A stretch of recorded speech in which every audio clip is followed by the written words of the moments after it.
ইত্তাকু যুলুম ফাইন্না যুলুমা যুলুমাত ইয়াউমুল কিয়ামা, এই লোকেরা জুলুমকে ভয় করো, কারো হক নষ্ট করাকে ভয় করো, কিয়ামতের দিন সেটা তোমার জন্য অন্ধকার নিয়ে আসবে।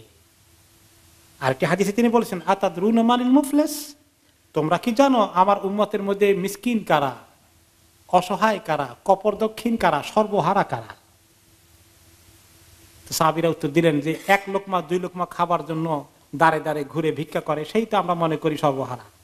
তিনি বলেন সে সর্বহারা নয়, আমার উম্মতের সর্বহারা হবে ওই লোক যে এত নেকির আমল নিয়ে, এত নামাজ রোজা হজ যাকাত পর্দা পুশিদা এগুলো ছিল, কিন্তু অমুককে খোঁচা দিয়ে কথা বলে মনকষ্ট দিয়েছে, অমুকের গীবত করেছে, অমুকের জায়গা দখল করেছে, অমুকের ব্যবসা বাণিজ্যে নেমে উল্টাপাল্টা হিসাব নিকাশ দেখে তার পকেটে ঢুকিয়েছে, মারধর করেছে, আঘাত করেছে, কষ্ট দিয়েছে, কথার কষ্ট দিয়েছে, এগুলো নিয়ে উঠবে।